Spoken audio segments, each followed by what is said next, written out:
ఇక సర్వేపల్లిలో వైసీపీ ఖాళీ అయిందని ఎద్దేవా చేశారు సోమిరెడ్డి. మంత్రి కాకానికి ఓటమి తప్పదన్నారు. సోమిరెడ్డి సమక్షంలో వైసీపీని వీడి పలువురు టీడీపీలో చేరారు. మంత్రి కాకాని అరాచకాలను చూసి ప్రజలు విసిగిపోయారని, ప్రజలు మార్పు కోరుకుంటున్నారని చెప్పారు సోమిరెడ్డి.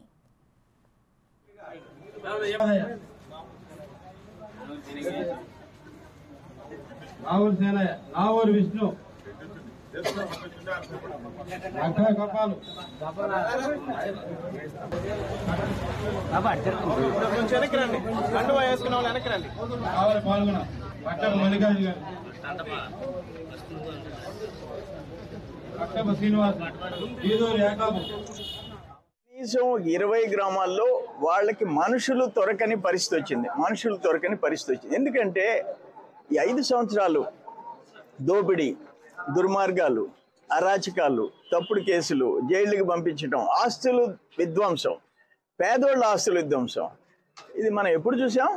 సర్వేపల్లి చరిత్రలో చూసామా? లేదే. First time in the history. నెల్లూరులో కూడా మేము ఎప్పుడు చూడలే.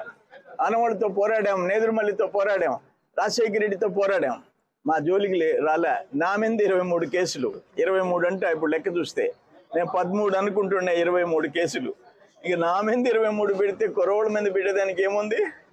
నేనేమి నకిలీ మద్యం, కల్తీ మద్యం సప్లై చేసి నేను చంపలే.